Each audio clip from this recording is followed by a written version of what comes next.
I'm Nusky, and today I'm going to talk about corruption in Hong Kong.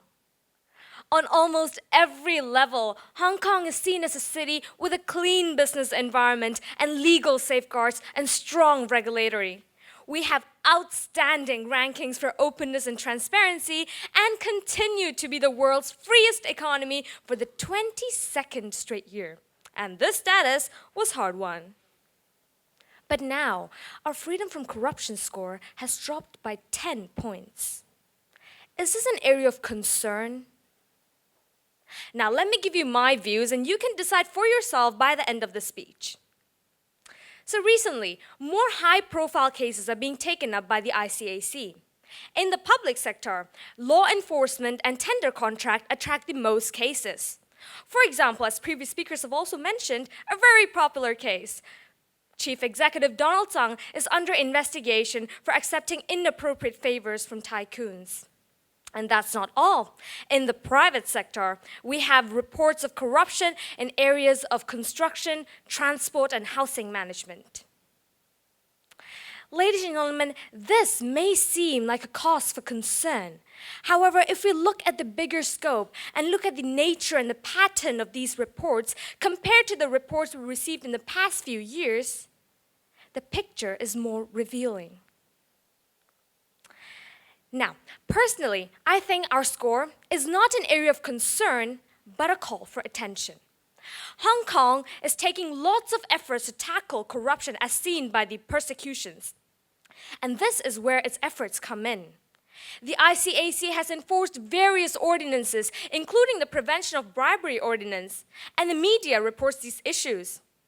So with the extensive media coverage, especially on issues involving persecutions and convictions of former government officials and property tycoons, the impressions presented to the index's authors might have been affected if you think about it. The drop in the freedom from corruption score is sending out a social message that corruption, however intangible, still exists, restoring the attention that kind of slipped in the past few years. Yes, Hong Kong is becoming a tiny bit complacent towards the issue of corruption, which is why the ICAC and the media's efforts is showing Hong Kong's determination in eradicating corruption despite power and status. So, ladies and gentlemen, have you decided yet? Like the famous quote goes, if the deaf ought to hear, the sound has to be very loud.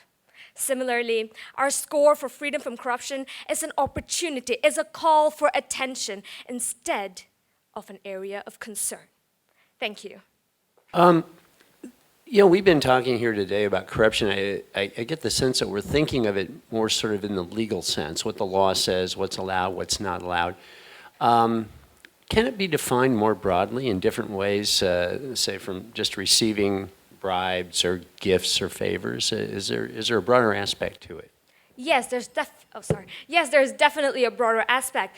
Everybody loves money, ladies and gentlemen. I like money. Everybody here loves money. But some people just like it a little bit too much that they find the necessity to get it from inappropriate means, and we can define it in this way, in a moral aspect kind of way. The thing is, it's not all about laws. It's not about what the law states. I mean, I don't go to the basic law when I want to know something. So it's usually about what the people think. It's about the mindset and the values incorporated in you, in your upbringing and your education. So yes, I totally agree with your point of view that there is a broader aspect to it.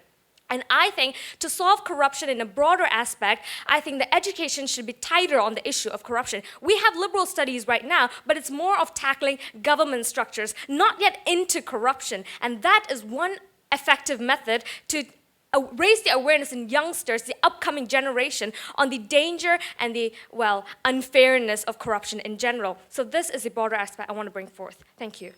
Thanks, Nusky. Thank you. I wanted to ask you about people's adherence to labels, people, not meat products. Is there any stigma attached to calling yourself a feminist in Hong Kong, and why or why not? Yes, thank you for the question. There is definitely a stigma when you call yourself a feminist. I'm from a girls' school, and there are several feminists in my classes too. The thing is, some people in Hong Kong think of feminists as aggressive women who want too much for themselves. Now, there is a certain correct view to that, but there is a lot of negative views to that. I personally think that there are labels, but most of them are wrong. Feminists are not someone who want to take too much from people. We just want to, feminists just want to achieve equality between the genders, male and female.